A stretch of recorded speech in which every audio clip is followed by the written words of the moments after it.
DMTV Info, votre chaîne d'information en temps réel. La politique, la santé, le sport, les faits de société, la musique, les rumeurs et bien plus encore. Vous découvrirez cela dans notre chaîne DMTV Info.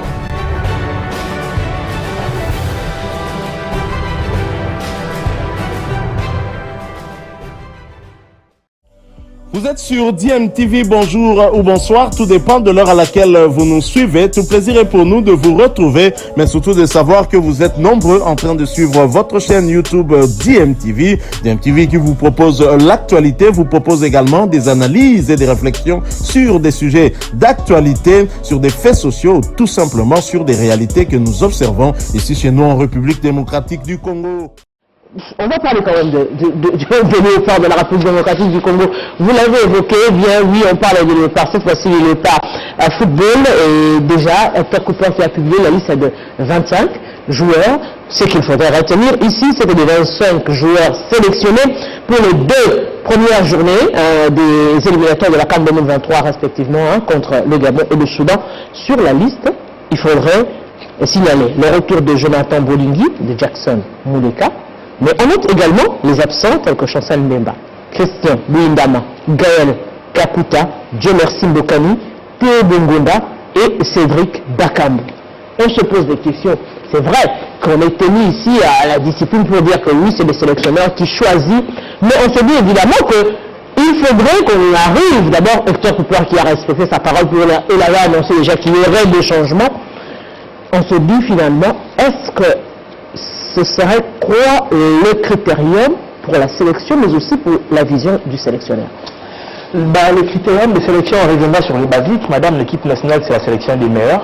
Et on est meilleur en termes des deux prérogatives. La première prérogative, elle est d'ordre expérimental. La deuxième, elle est d'ordre technique. Et en fait, la première prérogative, elle est d'ordre expérimental. La deuxième, elle est d'ordre de performance. L'équipe nationale, on ne vous recrute pas si vous êtes performant. Je vais vous prendre un petit exemple. Je vous prends l'exemple de, allez, je vous parlerai par exemple de Lionel Messi et de ces nouveaux feux follets du FC Barcelone. Comment il s'appelle encore? Votre nouveau joueur là. Le nouveau feu follet du FC Barcelone, Pedri. Messi est expérimenté, mais Pedri est performant. Ça veut dire, on fera le choix à un certain moment entre Pedri et Messi. S'il devait se retrouver sur une liste d'Hector Cooper, on prendra Pedri parce qu'il est performant. On prendra aussi Messi parce qu'il est expérimenté, parce qu'il sait arranger les troupes. Alors quand les sélectionneurs sont en train de faire ce travail-là, il doit se baser sur d'autres éléments aussi. Il regarde les performances antérieures. Je crois que c'est sur ces panneaux qui sont tombés les Bakambu et consorts. Il y a aussi question de discours. Le vieux Kabou qui est venu mettre un peu de l'huile dans le feu. Les choses sont parties à gauche et à droite. Il y a eu des réactions et tout ça. Ce que je ne voudrais pas, on regrette après, que certains joueurs n'ont pas figuré sur cette liste, pas parce qu'on les a trouvés contre-performants, mais parce qu'il y a eu un problème de communication et c'est parce qu'il y a eu des malentendus à un certain moment. Vous savez, madame, ce que je regrette chez nous en République démocratique du Congo, c'est comme si notre équipe nationale n'a aucune philosophie. Chaque entraîneur qui arrive en fait sa propre casserole. Aujourd'hui, il peut se décider de mettre la moindre, demain il met du saupoudrage. Chaque entraîneur qui arrive voit les choses à sa façon. Je vais vous rappeler quand même deux ou trois choses. Je vais vous rappeler d'ailleurs deux ou trois choses. Absence de philosophie pour prouver noir sur blanc. Chez les Italiens, jusqu'en 92, 90, on ne connaît pas l'équipe nationale à moins de 72 ans. Vous n'avez pas 72 ans en Italie, on ne vous confie pas l'équipe nationale. Parce qu'il se disait une certaine maturité, mais c'est la maturité, et la maturité venait de la vieillerie. En France, c'est la discipline. Qui que vous soyez, Nicolas Anelka, Karim Benzema, comment on vous appelle, Olivier Giroud, je ne sais pas quoi, Franck Ribéry, si vous écartez de la ligne de discipline, eh bien, on vous sacrifiera. C'est la discipline, c'est la logique. Les sélectionnés viennent avec ça en tête. Ils se disent que là où nous allons, il y a tel principe, il y a tel autre. J'ai bien dormi hier grâce à Flora Ibenge. J'ai bien dormi. Je me suis rendu compte que les jours où nous mettrons du sérieux dans ce que nous faisons, et dans les clubs, et dans les équipes nationales, nous aurons des résultats. Pour revenir à votre liste, je l'ai sous mes yeux, j'ai retrouvé Samuel Motosami. Non mais s'il vous plaît, soyez sérieux. S'il vous plaît, soyez sérieux.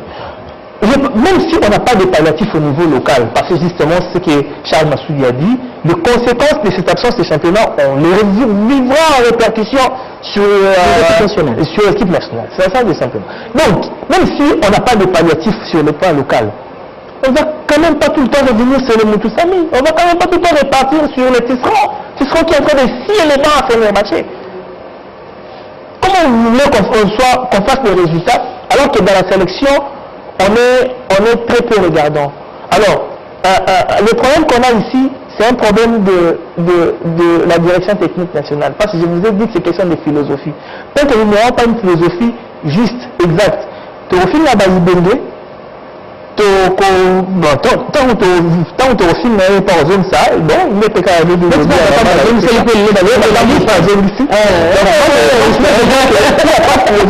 on va continuer à patauger et cette liste, je n'attends pas grand-chose. Si vous le permet, moi je regrette déjà que ça devienne une habitude depuis un certain temps de nous faire sortir la liste à travers la direction des communications de la FECOFA. Donc on dépose. Il n'y a pas de bonne la liste est là. On devrait c'est quoi?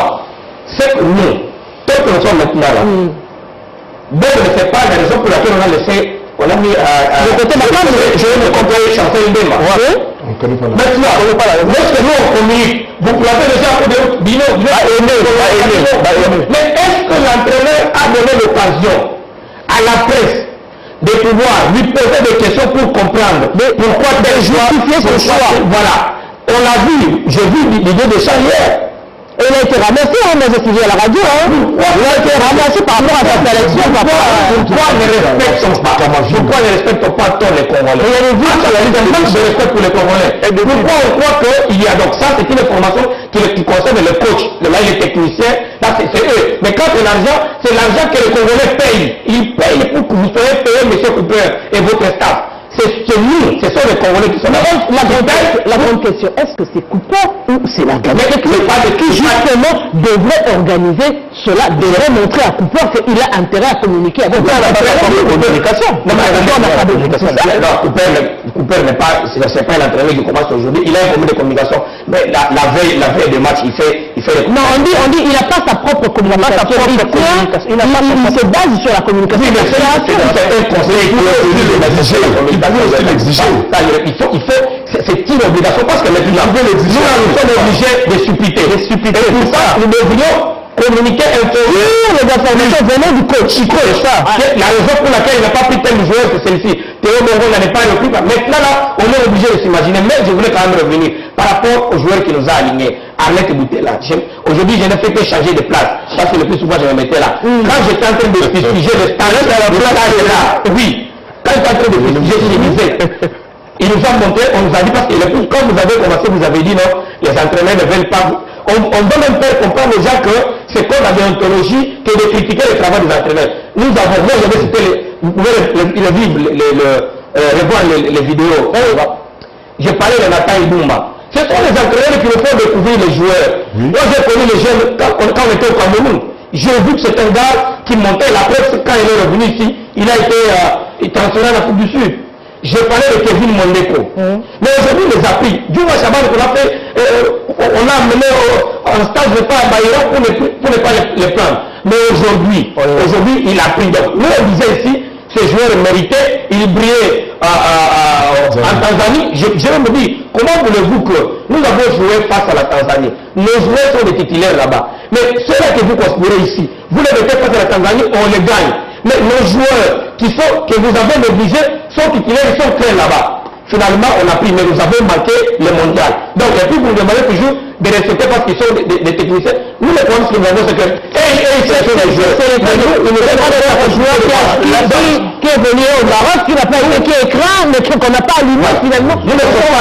On se dit finalement, est-ce que tout est fait de manière à rendre un peu plus difficile le métier du journaliste aujourd'hui? Parce que, oui, je me dis, soit ils veulent montrer aux gens que les journalistes sportifs de la RDC ne sont pas compétents, ils sont dans la haine et les conflits, parce que je me pose une question, je ne trouve pas de réponse.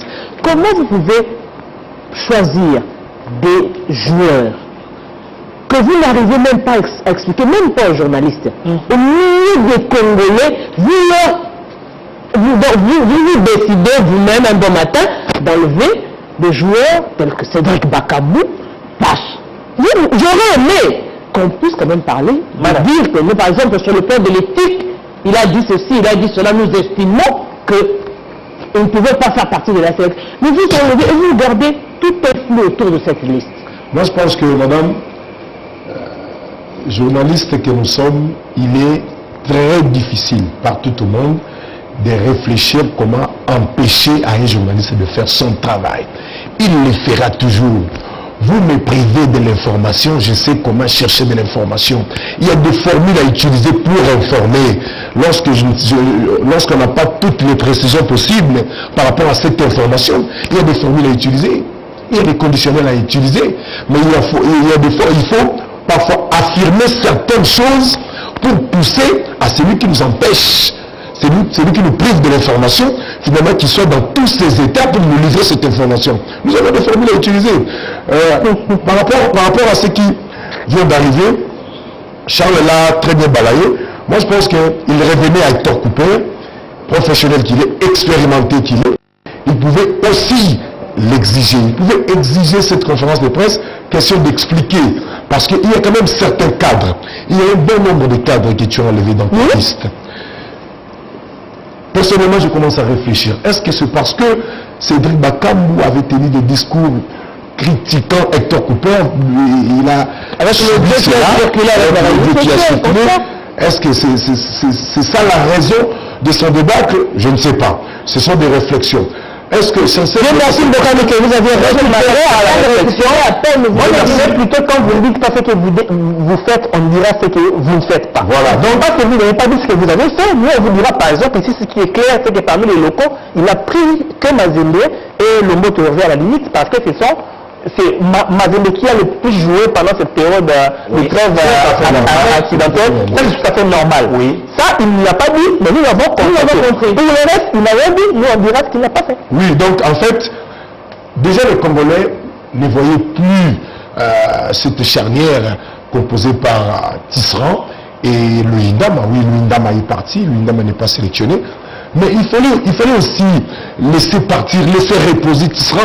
Il est trop flexible à la pression de l'équipe adverse. On ne peut pas continuer comme ça. Parfois, il manque de la rigueur. Il n'est pas c'est pas un deuxième entraîneur sur terrain.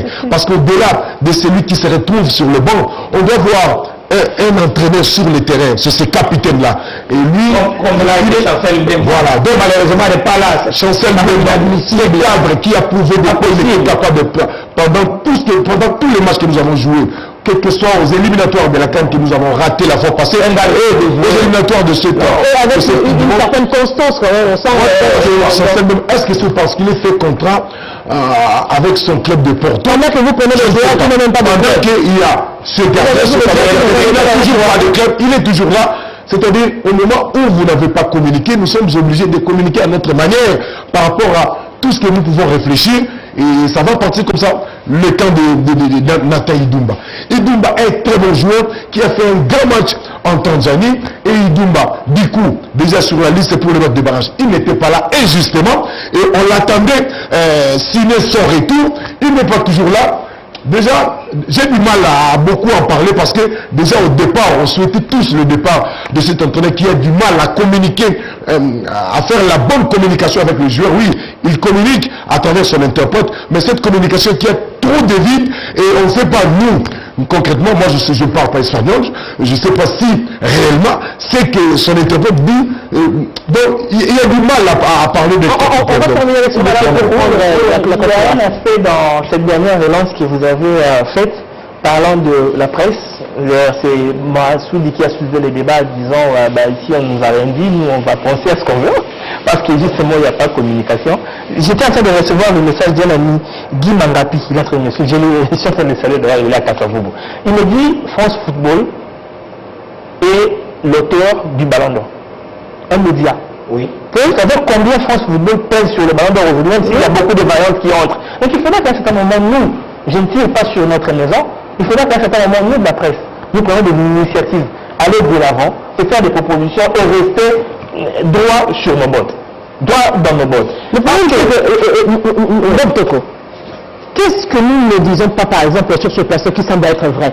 Moi, j'avais fait une proposition. Madame, moi, j'avais fait une proposition. C'est vrai. Et finalement, que les gens, après l'élimination du mondial, moi, j'ai fait une proposition.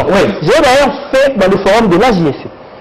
Et je crois que c'est Roger Bouloba qui s'est greffé à ma proposition. Moi, j'avais proposé qu'après chaque campagne, nous ayons de mener des réflexions d'évaluation.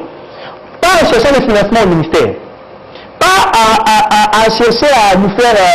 non, qu'on se mette, qu'on réfléchisse techniquement. Qu'est-ce qui n'a pas été, qu'on transforme ça en proposition et qu'on va aller déposer et on continuera à le faire. Au secrétaire général, à la FED, au ministère, et chercher à rencontrer des gens comme on le fait actuellement avec la question directe, le bout des choses en face. En tout cas, ça c'était la conclusion. Il faut dire que justement, que vous ne vouliez pas, le journaliste va faire son travail et puis c'est les téléspectateurs qui vont au finish dire qui avait raison, qui a raison. Voilà, nous sommes de retour et merci à vous de nous avoir suivis. Merci de continuer à faire confiance à votre chaîne DMTV et nous espérons en tout cas que ce sujet vous aura plu et si c'est le cas, laissez-nous un maximum de j'aime. Merci de partager avec nous aussi votre point de vue en nous laissant un commentaire. Abonnez-vous si vous êtes nouveau ou ancien et que vous ne vous êtes pas encore abonné. N'oubliez pas d'activer la petite cloche de notification en cliquant tout simplement sur celle que vous verrez apparaître dès que vous serez abonné parce qu'elle vous permettra de ne plus rien manquer des prochaines vidéos que nous vous proposerons. Encore une fois, merci à vous, avec espoir de vous retrouver très bientôt avec un autre sujet d'actualité. En attendant, portez-vous bien et DMTV vous dit au revoir.